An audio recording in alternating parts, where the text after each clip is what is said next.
Well, dear students, myself Dr. Ashish Garg, Associate Professor in Chemistry, SEET RN Ruia government college, Ramgarh Shekhawati, district Sikar, Rajasthan.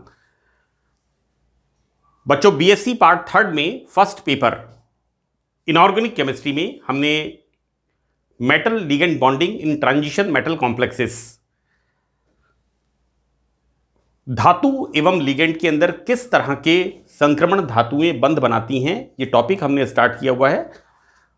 और बच्चों देखिए, ये आज का लेक्चर ये पार्ट फोर्थ का कंटिन्यू है।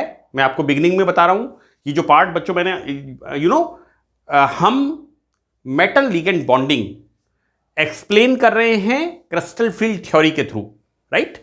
तो बच्चों देखिए, यहां पर ऑक्टाहेड्रल कॉम्प्लेक्सेस के लिए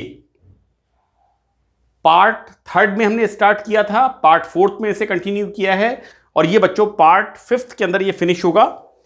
ये मैंने इसके अंदर एक परफेक्ट टेबल फॉर्म करने की कोशिश की है कि यहां पर मेटल वीक लिगेंड्स के साथ जब कॉम्प्लेक्सेस बनाएगी तो crystal field stabilisation energy CFSE का मान क्या होगा, राइट। और जब मेटल स्ट्रॉन्ग लिगेंड के साथ कॉम्प्लेक्सेस फॉर्म करोगी तो यहां पर CFSE की वैल्यूज क्या होगी। एनीवे, इसको हम बाद में डिस्कस करते हैं। तो बच्चों देखिए, हम यहां पर स्टार्ट करते हैं।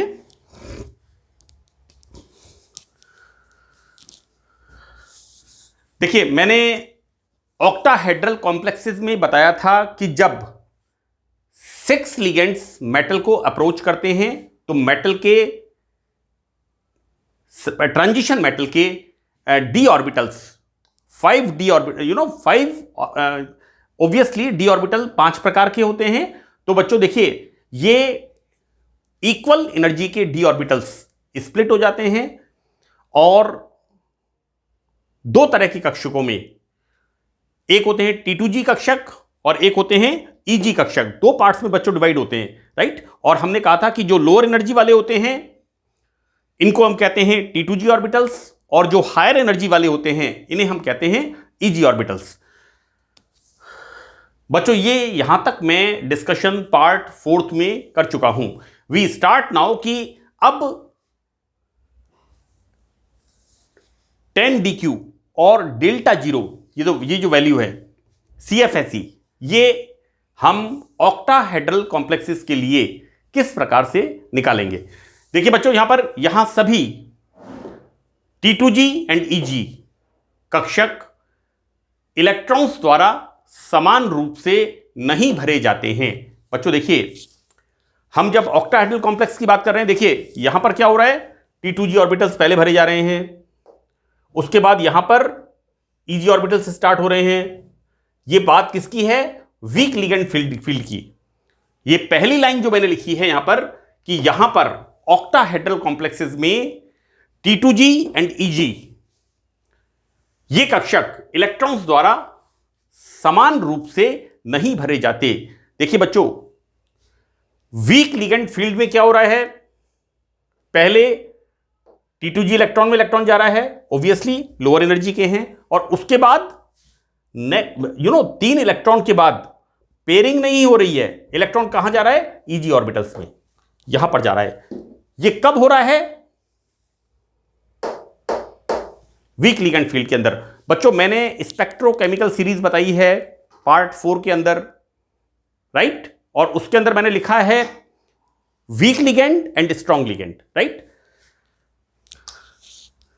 जैसा मैंने कहा कि इन दोनों में T2G और EG में इलेक्ट्रॉन्स समान रूप से नहीं भरे जाते। तो बच्चों देखिए, यहां पर देखिए, अगर मेटल को कोई स्ट्रॉन्ग लिगेंड अप्रोच करता है तो क्या होता है, यहां पर T2G एंड EG, तो C 1 2 3। अब देखिए बच्चों, यहां पर अगला इलेक्ट्रॉन, यहां पर पेयरिंग होती है in the strong ligand field, जबकि यहां पर नेक्स्ट इलेक्ट्रॉन EG ऑर्बिटल्स में जाता है। ये टेबल मैंने इसीलिए फॉर्म की है, मुझे बहुत टाइम लगा है इसे, और मैंने यहां पर week ligand field and strong ligand field CFSE की वैल्यूज मैंने यहां पर इस तरह से कैलकुलेशन करके लिखी है। तो बच्चों देखिए यहां पर हम देखेंगे, चूंकि यहां पर ये दोनों कक्षक समान रूप से नहीं भरे जाते, तो बच्चों तंत्र से कुछ ऊर्जा अवश्य निकलती है, और बच्चों इस ऊर्जा को हम कहते हैं क्रिस्टल फील्ड स्प्लिटिंग के ये जो स्प्लिटिंग होती है, इस विपाटन या विभाजन के परिणाम स्वरूप जो ऊर्जा निकलती है, that is called crystal field stabilisation energy, right. तो बच्चों इसका एक फॉर्मूला है, हम यहां पर जो crystal field stabilisation energy T2G और EG के बीच में जो डिफरेंस होता है, इसका जो कैलकुलेशन करते हैं, सी बच्चों this is the CFEC for the octahedral complexes. CFSE crystal field stabilisation energy octahedral complexes के लिए, संकुलों के लिए हम किस प्रकार से ज्ञात करेंगे। तो बच्चों देखिए यहां पर इसका फार्मूला है -0.4 n।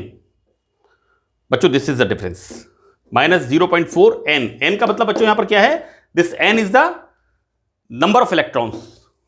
यहां पर T2G कक्षकों में कितने इलेक्ट्रॉन्स उपस्थित हैं, this is n, this is the delta zero plus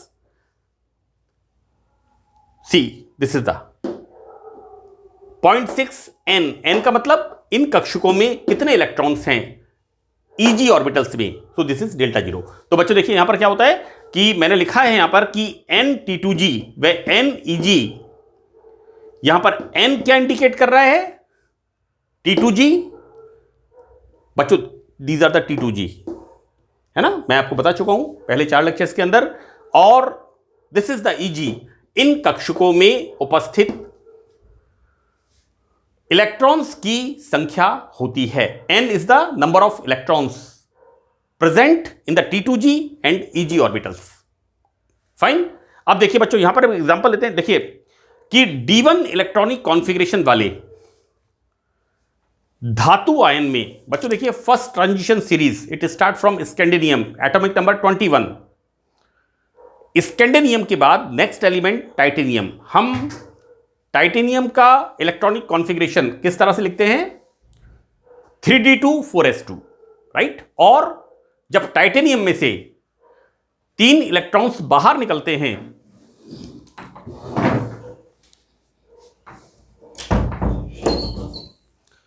जब टाइटेनियम में से 3 इलेक्ट्रॉन्स बाहर निकलते हैं बच्चों, तो हम इलेक्ट्रॉनिक कॉन्फ़िगरेशन क्या लिखेंगे इसका, 3d1।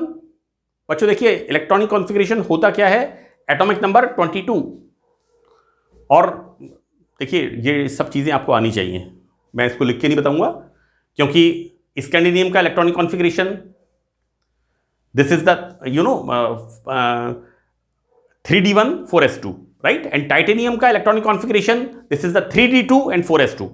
अब हम बात कर रहे हैं टाइटेनियम +3, यानी टाइटेनियम में से 3 इलेक्ट्रॉन बाहर निकलते हैं, इसका मतलब हुआ 3d1 and 4s0। Clear, the electronic configuration of the titanium is 3d2 4s2। तो 4s2 के 2 इलेक्ट्रॉन बाहर निकलते हैं और 3d2 में से 1 इलेक्ट्रॉन, तो बचता यहां पर क्या है, titanium 3+ C 3d1 in this titanium metal, right. बच्चों ये एग्जांपल मैंने ट्रांजिशन मेटल्स के अंदर कैटालिटिक एक्टिविटीज में भी बताया है ना। और देखो बेटा ये बड़ा कॉमन एग्जांपल है वाला, है ना, इट्स इंटरेस्टिंग वन। यहां पर सॉरी कलर प्रॉपर्टीज में बताया मैंने इसको, इस एग्जांपल को कलर प्रॉपर्टीज में बताया। BSc पार्ट 2 में transition elements first transition series, यहां पर एक इलेक्ट्रॉन यहां से फ्लिप करके ऊपर चला जाता है, और मैंने बताया था कि किस तरह से रंगीन प्रॉपर्टी होती है ट्रांजिशन एलिमेंट्स की, जिसको हम क्रिस्टल फील्ड सिद्धांत से एक्सप्लेन करते हैं। तो बच्चों देखिए यहां पर क्या हो रहा है कि D1 कॉन्फ़िगरेशन वाले धातु आयन में, तो D1 का मतलब क्या हुआ बच्चों, टाइटेनियम 3+, मैंने आपको अभी भी बताया 3d2 4s2, 3 इलेक्ट्रॉन बाहर निकल गए, टाइटेनियम 3+। इस कॉम्प्लेक्स में, this is hexa एक्वो titanium third, hexa एक्वो titanium third. बच्चों इस संकुल में अनपेयर्ड इलेक्ट्रॉन, देखिए बच्चों यहां पर मैंने क्या कहा है आपको 3d1, तो टाइटेनियम में एक अनपेयर्ड इलेक्ट्रॉन, वो अनपेयर्ड इलेक्ट्रॉन कहां पर जाएगा, T2g ऑर्बिटल्स में, राइट। तो बच्चों इस तरह से स्प्लिटिंग होगी और ये इलेक्ट्रॉन इसमें जाएगा। मैंने यहां पर बता दिया है इसको, ये सब मैं आपको बता चुका हूं कि किस तरह से इक्वल एनर्जी के 5d कक्षक, it's not 5d it's 3d, लेकिन 5 प्रकार के डी कक्षक विभाजित होते हैं जब इनको ligand approach, this ligand approach करता है T2g एंड Eg के अंदर। तो बच्चों यहां पर जैसा हम इस एग्जाम्पल में देख रहे हैं कि टाइटेनियम का सिंगल इलेक्ट्रॉन इसके अंदर जाता है। तो बच्चों देखिए यहां पर हम टाइटेनियम की CFSE का मान निकालते हैं। This is the hexa एक्वो titanium third संकुल में क्रिस्टल फील्ड स्टेबलाइजेशन एनर्जी की गणना, this is the E, right. तो बच्चों CFSE, C, this is our formula. हम क्या कर रहे हैं, -0.4 into 1 plus delta 0 plus 0.6 into 0, यहां पर कोई इलेक्ट्रॉन नहीं है, सो दैट ये हमारी वैल्यू आती है, राइट। देखो बच्चों किसी संकुल के लिए डेल्टा 0 का मान, ये जो मान है ना बच्चों ये वाला, ये हम निकालते हैं यूवी एंड विजिबल रीजन, पराबैंगनी एवं दृश्य स्पेक्ट्रम से ज्ञात करते हैं। ये जो बच्चों see value of delta 0 we can assess and calculate by the, इसकी टेबल है ना, इसकी टेबल की मैंने लिखा नहीं है, मैंने कुछ वैल्यूज यहां पर लिख दी है। आपसे अगर पूछा जाएगा तो इसके बारे में डेल्टा 0 की बात नहीं की जाएगी, और अगर परीक्षा में कोई सवाल इस तरह का आता है तो यहां पर इसका मान दिया जाएगा, है ना। जैसे मैंने यहां पर लिखा है ये वैल्यू होती है डेल्टा 0 की, और ये वैल्यू कहां से है बच्चों, दिस इज ये UV and visible region spectrum, इसकी टेबल है। आप SKF कैटल की किताब देख लें, coordination chemistry bye SKF cattle and JD ली, उसके अंदर इसकी टेबल है ना। देखिए यहां पर क्या हो रहा है कि हेक्सा एक्वो टाइटेनियम थर्ड के लिए डेल्टा 0 का मान, दिस डेल्टा 0, ये कौन सी वैल्यू है, इसके स्पेक्ट्रम की वैल्यू 243 किलो जूल पर मोल होती है। तो बच्चों यहां पर हम इसके अंदर मल्टीप्लाई करते हैं इसको, हमारे पास आता है 97.2 किलो जूल पर मोल। CFSE 4 इसके लिए 1 इलेक्ट्रॉन, राइट। इसी तरह से हम आगे कैलकुलेट करते हैं बच्चों।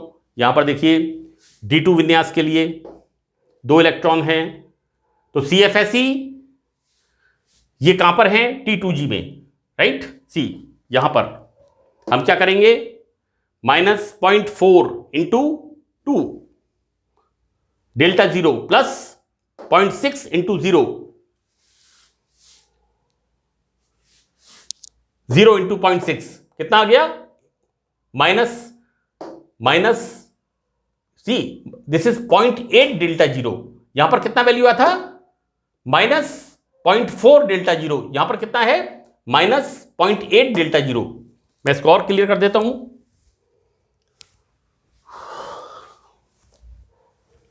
दिस वैल्यू इज -0.8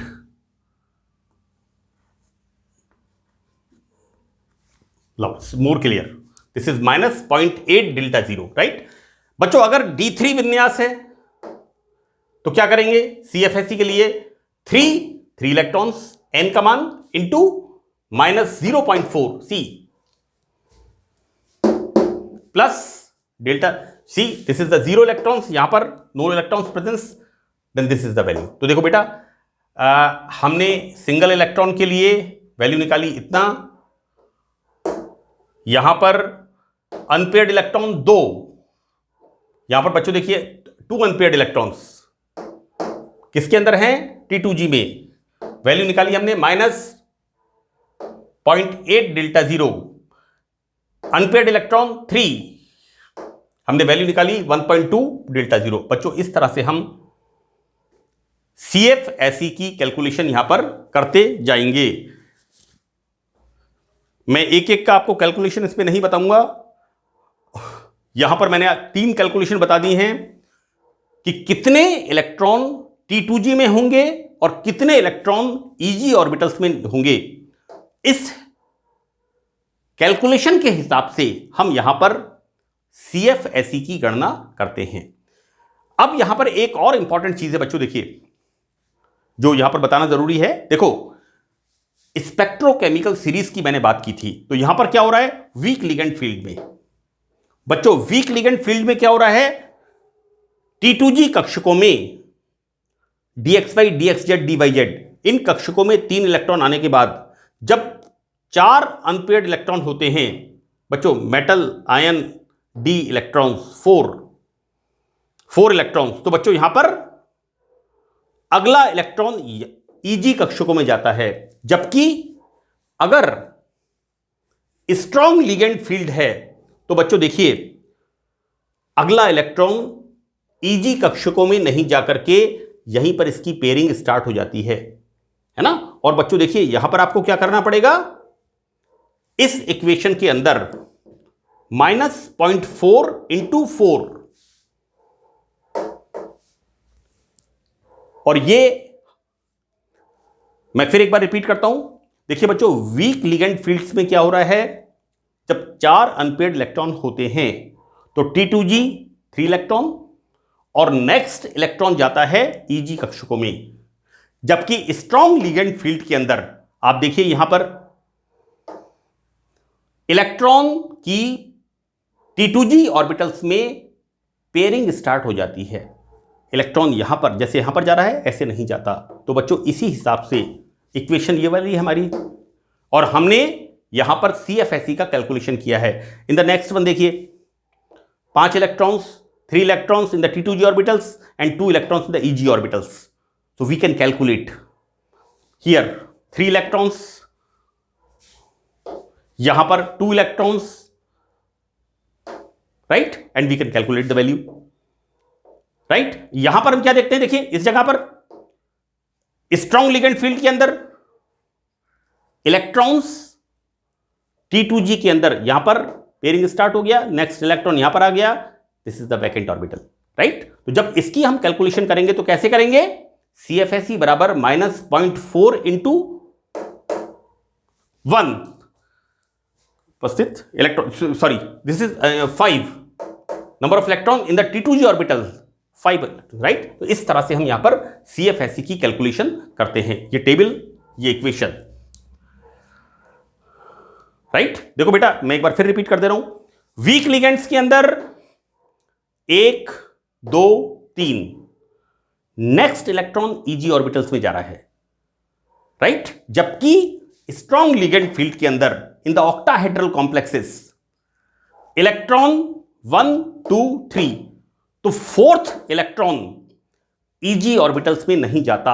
यहां पर T2G के अंदर इसकी पेयरिंग स्टार्ट हो जाती है। और बच्चों यहां पर कैलकुलेशन में क्या होगा, -0.4 × 4 इलेक्ट्रॉन्स, नेक्स्ट में -0.4 × 5 इलेक्ट्रॉन्स, राइट। इस तरह से हम यहां पर CFSE की वैल्यू निकालेंगे।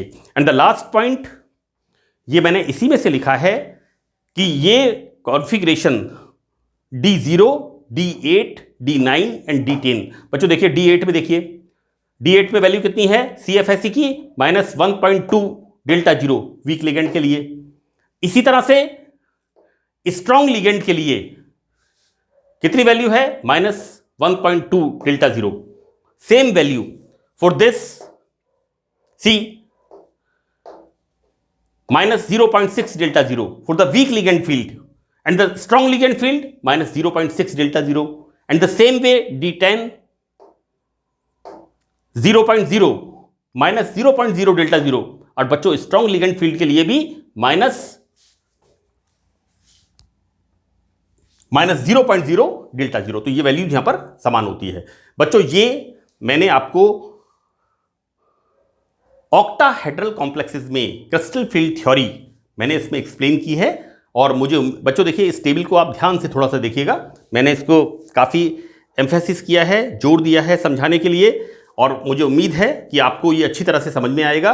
और मैंने इसको बनाने में बहुत मेहनत की है, लगभग मुझे 2.25 घंटे इस लेक्चर को लिखने में लगे हैं, और मुझे उम्मीद है कि आपको ये अच्छी तरह से समझ में आएगा। So that's all in this lecture and thank you very much.